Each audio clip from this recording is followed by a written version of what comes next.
News paper. పొద్దున్నే లేవగానే చేసే పని న్యూస్ పేపర్ చదవడం. అందులో ఎన్నో న్యూస్ ఉన్నా కొన్ని న్యూస్ మాత్రమే సెన్సేషన్ అవుతాయి. నేను చదివిన ఒక న్యూస్ ఆధారంగా ఈ చిత్రం తీయడం జరిగింది. ఇది ఒక కథ కాదు, ఎవరికి అంత చిక్కని చరిత్ర. పల్నాడు, ఇక్కడ మంచికి బానిస, చెడుకి బాద్షా. ఇక్కడ ఒకప్పుడు నీళ్ళకి బదులు రక్తం ప్రవహించేది, కానీ ఇప్పుడు ముసుగులో మారణ హోమాన్ని సృష్టించే రాజకీయం ఆరోపించింది.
ఇప్పటిదాకా మనం చెప్పుకునేది ఒక ఎత్తు అయితే, ఇప్పుడు ప్రవేశపెట్టే క్యారెక్టర్ ఇంకో ఎత్తు.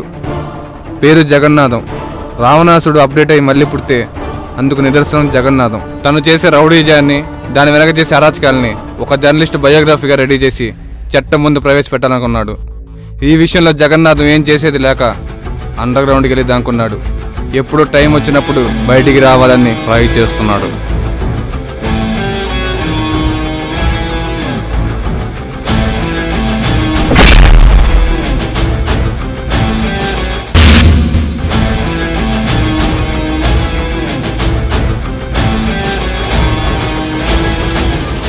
వాడికంత ఆనందం ఏంటయ్యా?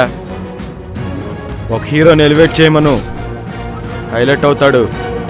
ప్రజల సమస్య పైన ఫైట్ చేయమను, నాయకుడు అవుతాడు. ప్రజలకు మీరు సమస్యగా మారారు కాబట్టి వాడు మీ మీద ఫైట్ చేస్తున్నాడు సార్. నువ్వేం చేయలేవా?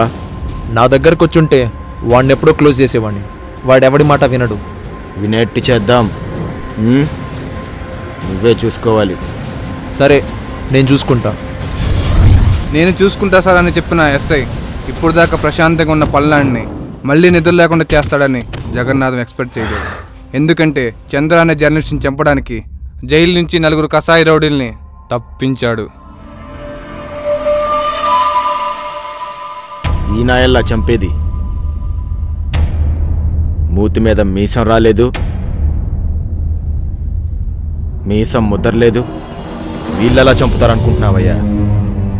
వాళ్ళ మీద 32 మర్డర్ కేసులు ఉన్నాయి. 32? చూడటానికి వాళ్ళు అలానే ఉంటారు, ఎక్కువ మాట్లాడరు, మనం ఇచ్చిన పని మాత్రమే చేస్తారు. నలుగురు అన్నావు కదా, ఇంకొకడేడి? ఇంకొకడు హాస్పిటల్లో ఉన్నాడు. ఇంకో విషయం, ఈ పని నేను చేసినట్టు ఎవ్వడికీ తెలియకూడదు, అర్థమైందా? ఫోటో ఇస్తా, వాడు మిస్ అవ్వకూడదు. రేపు మీరే చూడండి సార్.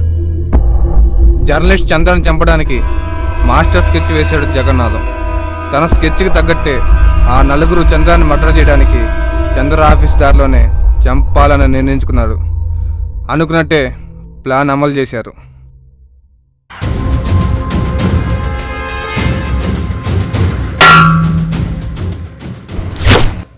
చంద్రని చంపించడంలో జగన్నాథ్ ప్లాన్ సక్సెస్ అయ్యింది. తన హత్యతో జగన్నాథం మళ్ళీ పార్టీ ఆఫీసులోకి ఎంటర్ అయ్యాడు. ఒక హత్యకి మరో హత్య చేయాలని ఎక్స్పెక్ట్ చేయలేకపోయాడు. పల్నాడులో ఇంకా తన పవర్ఫుల్గా అవ్వాలనుకున్నాడు. దానికి తగ్గట్టు ఎస్ఐ కూడా చేయి కలిపాడు. వాళ్ళు మనకి బాగా హెల్ప్ చేశారు, వాళ్ళకి కావాల్సింది అకామిడేషన్. మీరు చూడండి. అలాగే చేద్దాం సార్. ఒకసారి వాళ్ళ మీద ఉన్న కేసుల గురించి కూడా మీరు ఆలోచించండి. మనం అనుకున్నట్టే జైల్లో నుంచి బయటపడ్డాం. ఇంకా మిగిలింది మన లిస్టులో ఉన్న వాళ్ళని చంపేయటమే. అయిపోయిందా? ఇంకా ఏమైనా మిగిలిందా? ఏంట్రా నువ్వు అనేది? వాళ్ళ అవసరం కోసం వాళ్ళు మనం విడిపించారు. వాళ్ళ పని అయిపోతే మనం వాళ్ళకి బోరు కొట్టేస్తాం.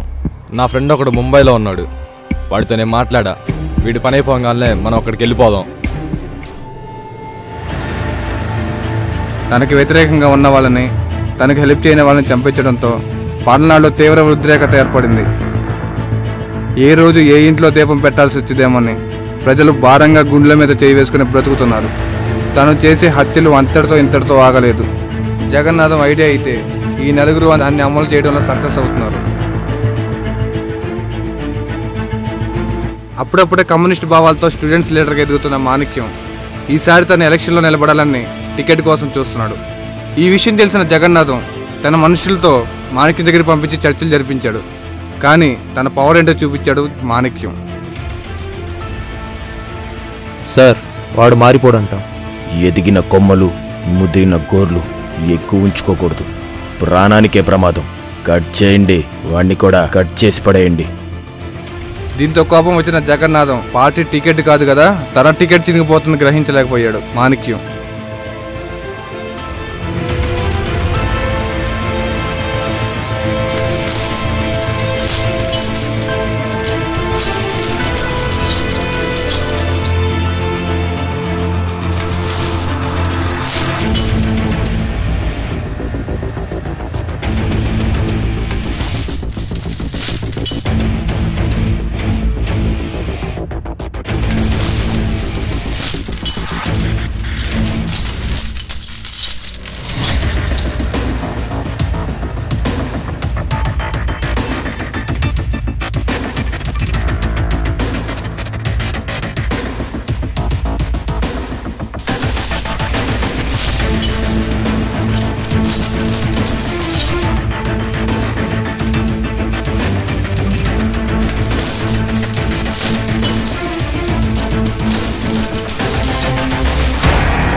మాణిక్యం మర్డర్తో సిటీ ఒక్కసారిగా స్తంభించింది. తమ నాయకుడు చంపిన వాళ్ళ మీద యాక్షన్ తీసుకోవాలని స్టూడెంట్స్ ర్యాలీలు, ధర్నాలు, రాస్తారోకలు చేశారు. చివరికి గవర్నమెంట్ ఆ స్టూడెంట్స్ ఒత్తిడి తట్టుకోలేక మాణిక్యం చంపిన వాళ్ళ మీద ప్రభుత్వం ఎన్కౌంటర్ జారీ చేసింది. ఈ విషయం మెల్లగా జగన్నాథం కాంపౌండ్ మెట్టెక్కేసింది. అనుకున్నది ఒకటైతే జరిగేది ఒకటి. జగన్నాథం మీద పూర్తి విశ్వాసం దెబ్బతింది పార్టీకి. తను ఉన్న ఏరియాలో హత్యలు జరుగుతుంటే ఏం చేస్తున్నాడని పార్టీలో అవాంతరాలు వస్తున్నాయి. దీనికి రివెంజ్గా ఎస్ఐ ఒక పథకం వేశాడు. అందరికీ ఓ మాట, బయట మనం కనిపిస్తే అరెస్ట్ చేయరు, డైరెక్ట్ ఎన్కౌంటరే. ఇందులో జగన్నాథం హస్తం కూడా ఉండొచ్చు. మనల్ని ఎందుకు జగన్నాథం చంపేస్తాడు? రాజకీయ నాయకుడు, బయట రకంగా ముసుగులో రకంగా ఉంటాడు. మనల్ని చంపే వరకు వస్తే అతనికన్నా మన కత్తే ఒక అంగుళం ముందుండాలి.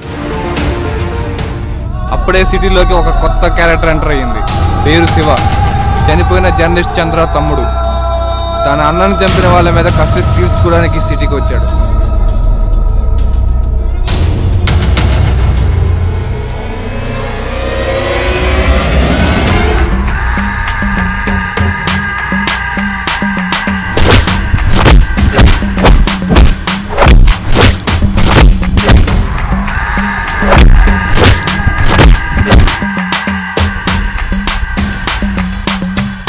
ఈ రోజుల్లో మంచోడుగా బతకటమూ కష్టమే, చెడ్డోడుగా జనాల్లో చావటమూ కష్టమే. సీన్ని చంపినోడు దొరికాడా? ఇంకా లేదు సార్. అన్నయ్య చనిపోయినప్పటి నుంచి అమ్మ కోలుకోలేదు, చెల్లి అన్నం తినట్లేదు. అన్నయ్య మర్డర్ అయ్యటం తర్వాత చెల్లి పెళ్ళి కూడా క్యాన్సిల్ అయింది. మా అన్న నిజాయితీగా ఉండటం తప్ప. అలా కాదురా, ఏ టైంలో ఏమవుతుందో అని చాలా భయంగా ఉంది. ఇప్పుడు ఏం చేయాలనుకుంటున్నావు? చంపేద్దాం అనుకుంటున్నా. ఎస్ఐ జగన్నాథన్కి ఒక కొత్త ఐడియా ఇచ్చాడు. అదేంటంటే పల్నాడులో ఎలక్షన్స్ టైం స్టార్ట్ అవుతుంటే ఇంకో పక్క మర్డర్స్ చేసిన వాళ్ళపైన ఎన్కౌంటర్ చేయాలని ప్రభుత్వం ఆదేశించింది. ఇప్పటిదాకా తనకి హెల్ప్ చేసిన వాళ్ళని తానే చంపిస్తే జనాల్లో తానే చంపించేది అనుకుంటారని ఆ మెట్టు ఎలక్షన్లో క్రెడిట్గా మారుతుందని ఎస్ఐ జగన్నాథన్కి ఐడియా ఇచ్చాడు. ఒక రాజకీయ నాయకుడు బయట ఏం చేస్తాడో ముసుగులో ఏం చేస్తాడో జనాలకే కాదు వాళ్ళకే తెలియదు. కానీ ఒకటి మాత్రం చెప్పగలం, ఈ రోజుల్లో ఎంత పుణ్యం చేస్తే అంత తొందరగా పైకి పోవచ్చని. ఎగ్జాంపుల్ జగన్నాథం ఆ ముగ్గురు చూపించాలనుకున్నాడు. చంపేయండి. తన అన్నను చంపిన వాళ్ళని శివ చంపుతాడా లేదా జగన్నాథం ఆ ముగ్గురిని చంపి ఎలక్షన్లో నిలబడతాడా అనేది చూద్దాం.